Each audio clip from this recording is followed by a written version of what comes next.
नमस्कार दोस्तों। जैसा कि आप सब जानते हैं कि सर्वोच्च न्यायालय में अनुच्छेद 370 को समाप्त किए जाने की सरकार के निर्णय को चुनौती दी गई है और 5 न्यायाधीशों की खंडपीठ उस पर सुनवाई कर रही है,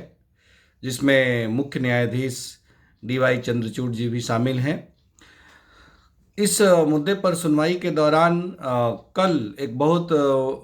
महत्वपूर्ण मुद्दा उभर करके आया कि चीफ जस्टिस के समक्ष सरकार की ओर से सॉलिसिटर जनरल तुषार मेहता ने यह मुद्दा रखा कि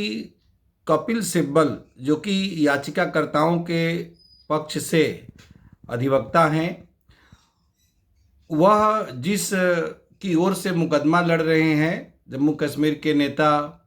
अकबर लोन, उस अकबर लोन का एक बयान को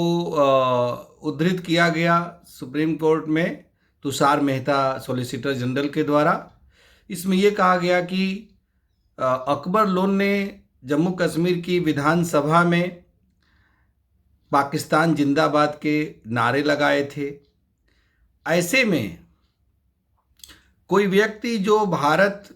के प्रति लगाव नहीं रखता है, कैसे माना जा सकता है कि वह भारत के संविधान के प्रति लगाव रखता है या भारत की संप्रभुता के प्रति लगाव रखता है या जम्मू कश्मीर को भारत का अभिन्न भाग या इंटीग्रल पार्ट समझता है। और इस आधार पर ये तुषार मेहता के द्वारा कहा गया कि उन्हें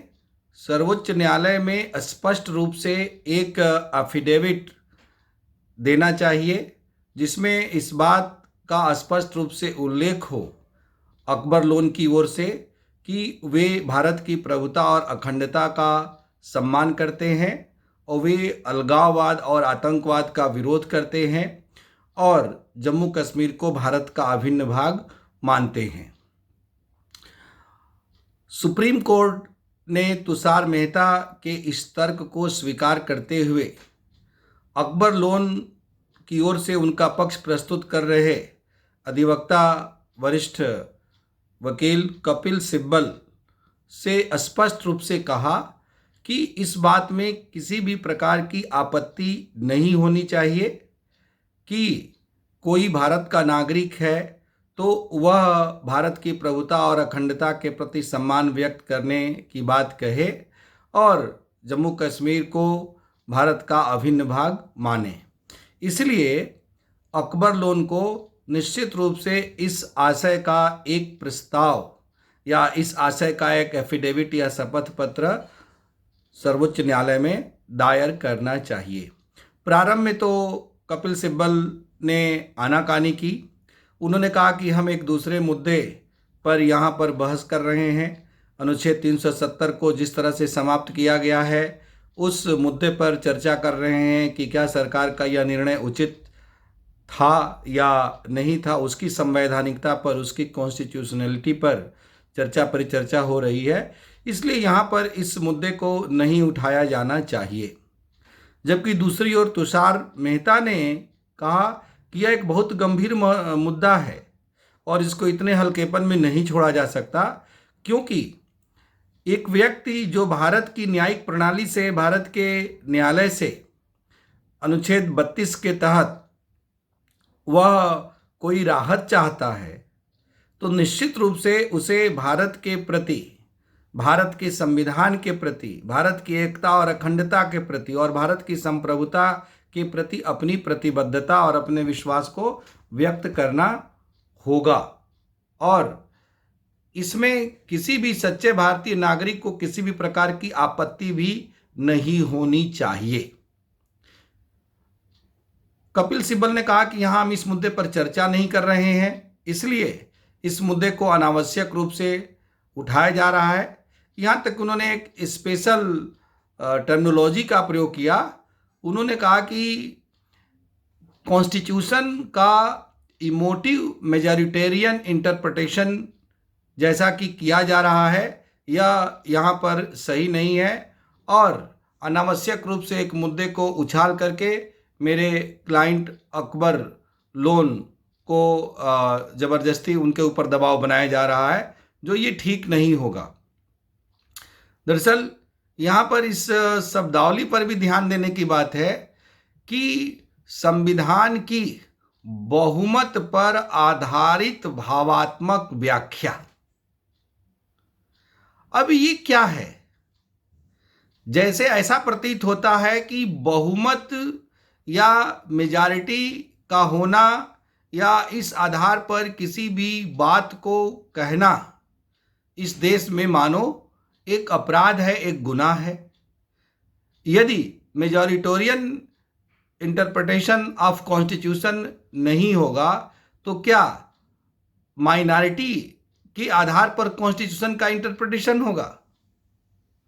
इंटरप्रिटेशन मस्ट बी न्यूट्रल,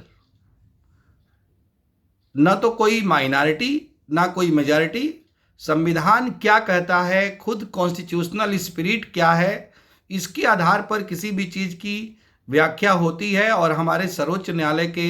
न्यायाधीश, जो इस खंडपीठ में 5 वरिष्ठतम न्यायाधीश शामिल हैं, वह पर्याप्त रूप से इस बात को समझने में सक्षम हैं।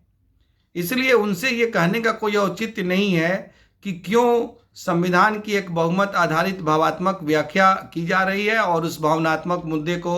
उठा करके अनुच्छेद 370 पर हो रही न्यायालय में इस बहस को डिरेल करने की कोशिश की जा रही है। इससे ये पता चलता है कि भारत की प्रभुता, अखंडता या राष्ट्रीयता की भावना के प्रति हमारे ये अधिवक्ता कपिल सिब्बल कितने संवेदनहीन हैं। आखिर कोई एक मुद्दा तो होना चाहिए जिस पर कि देश के सभी नागरिक, चाहे वो कश्मीर से के हों या कन्याकुमारी के रहने वाले हों, चाहे वो किसी भी जाति, धर्म, भाषा, पंथ को मानने वाले हों, वह देश के किसी एक मुद्दे पर, जहां पर कि देश की एकता और अखंडता का मुद्दा है, वहां पर तो उन्हें एक स्वर में बोलना चाहिए। और ऐसा कोई भी तत्व हो जो देश की एकता, अखंडता के विरुद्ध बोलता हो, जो पाकिस्तान जिंदाबाद के नारे लगाता हो, जो भारत से अधिक पाकिस्तान के प्रति प्रेम प्रदर्शित करता हो,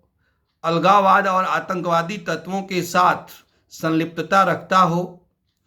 ऐसे तत्वों का तो खुल करके हर किसी के द्वारा विरोध किया जाना चाहिए। और हमें इस बात की खुशी है कि कपिल सिब्बल के द्वारा बार बार दलील दिए जाने के बावजूद भी सर्वोच्च न्यायालय के कई न्यायाधीश जो इस खंडपीठ में शामिल हैं, उन्होंने कहा कि नहीं, इस मुद्दे पर अकबर लोन को निश्चित रूप से न्यायालय में एक शपथ पत्र जमा करना चाहिए और उस शपथ पत्र में ये उल्लेख होना चाहिए कि हम भारत की प्रभुता और अखंडता का सम्मान करते हैं, हम अलगाववाद और आतंकवाद का विरोध करते हैं और हम भारत के संविधान का भी सम्मान करते हैं और जम्मू कश्मीर को भारत के संविधान का अभिन्न भाग मानते हैं। कपिल सिब्बल बार बार अनेक प्रकार की दलील दे करके मुद्दे को भटकाना चाह रहे थे। जैसे वो बार बार ये कह रहे थे कि कपिल सिब्बल वर्तमान समय में लोकसभा के सांसद हैं और लोकसभा के सांसद के रूप में उन्होंने संविधान की शपथ ली है और इसके साथ साथ वो घोषित रूप से भारत के नागरिक हैं। तो ऐसे में इस बात पर कहाँ शक रह जाता है कि वह संविधान के प्रति सम्मान का भाव नहीं रखते हैं या भारत की एकता और अखंडता में विश्वास नहीं रखते हैं। इसलिए अलग से इस मुद्दे पर किसी भी प्रकार का उनसे शपथ पत्र भरवाने या बयान लेने की कोई आवश्यकता नहीं है। और मैं यहाँ पर इस बात के लिए हूँ भी नहीं। मैं स्पेशली अनुच्छेद 370 को समाप्त करने की संवैधानिकता के मुद्दे पर सर्वोच्च न्यायालय में हूँ और मेरा इसी मुद्दे से लेना देना है। इसलिए इस मुद्दे को भटकाने की कोशिश न की जाए। स्पष्ट है कि ये कुतर्क है। यदि कोई व्यक्ति संविधान की शपथ लेता है लोकसभा की सदस्यता ग्रहण करते समय और उसके बाद अलगाववादी तत्वों के साथ संलिप्तता संबंधी कोई आचरण करता है या पाकिस्तान जिंदाबाद के नारे सरेआम लगाता है, तो क्या इतने मात्र से कि कभी वह लोकसभा की शपथ ग्रहण करते समय संविधान के प्रति प्रतिबद्धता ले रखा है, इसलिए वो प्रतिबद्ध है और उसकी राष्ट्रीय निष्ठा असंदिग्ध है, केवल इतने से मान लिया जाए? और यदि कोई भी व्यक्ति भारत का नागरिक अपने आप को मानता है और भारत के प्रति निष्ठावान है, तो प्रश्न उठता है कि सर्वोच्च न्यायालय में एक शपथ पत्र दायर कर देने, एक शपथ पत्र जमा कर देने में उसको क्या आपत्ति हो सकती है और क्यों आपत्ति हो सकती है? और यदि आपत्ति है तो निश्चित रूप से उसकी राष्ट्रीय निष्ठा संदिग्ध है। इसलिए सर्वोच्च न्यायालय ने स्पष्ट रूप से सरकार की ओर से दलील दे रहे तुषार मेहता के इस मुद्दे को संज्ञान में लिया और कपिल सिब्बल से स्पष्ट रूप से कहा कि आप अपने क्लाइंट को कहें कि वह कम से कम 1 पेज का इस आशय का एक शपथ पत्र सर्वोच्च न्यायालय में जमा कराएं। अब पूरा मुद्दा यहाँ पर यही है कि आखिर सर्वोच्च न्यायालय में अनुच्छेद 370 पर बहस हो रही है। कपिल सिब्बल अभी भी इस बात पर अड़े हुए हैं कि जम्मू कश्मीर से भारत का किसी भी प्रकार का नाता नहीं था या नाता नहीं है। ये नाता यदि था तो केवल इसलिए कि इंस्ट्रूमेंट ऑफ एक्सेशन पर हरि सिंह ने हस्ताक्षर करके जम्मू कश्मीर को भारत में मिलाया था और उसी के एवज में जम्मू कश्मीर को वह विशेष दर्जा प्रदान किया गया था, जिसके तहत 370 को भारत के संविधान में शामिल किया गया था। तो 370 को समाप्त कर दिया गया, तो इसका मतलब कि जम्मू कश्मीर से भारत का नाता भी समाप्त हो गया। बार बार जो अधिवक्ता इसी तरह का आर्गुमेंट दे रहा है, आखिर उसकी राष्ट्रीय निष्ठा स्वयं ही संदेह के दायरे में आ जाती है। अकबर लोन की तो बात ही अलग है, जो कि शुरू से ही विवादास्पद रहे हैं और भारत के प्रति उनकी निष्ठा संदिग्ध रही है। अब ये बहुत दिलचस्प होगा कि इस तरह के मामले को सर्वोच्च न्यायालय के द्वारा कितना गंभीरता से लिया जाता है और यदि सज्जाद अकबर लोन की ओर से यदि इस संबंध में कोई शपथ पत्र, जैसा कि सर्वोच्च न्यायालय ने कहा है, यदि वैसा शपथ पत्र सर्वोच्च न्यायालय में जमा नहीं कराया जाता है तो फिर सर्वोच्च न्यायालय आगे की सुनवाई किस दिशा में लेकर के बढ़ता है, यह अत्यंत रोचक होगा। बहस निरंतर आगे बढ़ रही है और काफ़ी सीमा तक स्थिति स्पष्ट हो चुकी है कि 370 को समाप्त किया जाना संवैधानिक, कानूनी और न्यायशास्त्रीय दृष्टि से किस सीमा तक उचित था। और अभी तक जो भी सुनवाई हुई है वह यदि भारत के राष्ट्र प्रेमियों के नज़रिए से देखा जाए तो हम कह सकते हैं कि पूरी तरह से सकारात्मक रही है। आगे की जो भी गतिविधियां होंगी इस दिशा में, उससे हम आपको समय समय पर अवगत कराते रहेंगे। आपसे एक बार पुनः आग्रह है कि आप हमारे इस एक्सीलेंट आईएएस एकेडमी के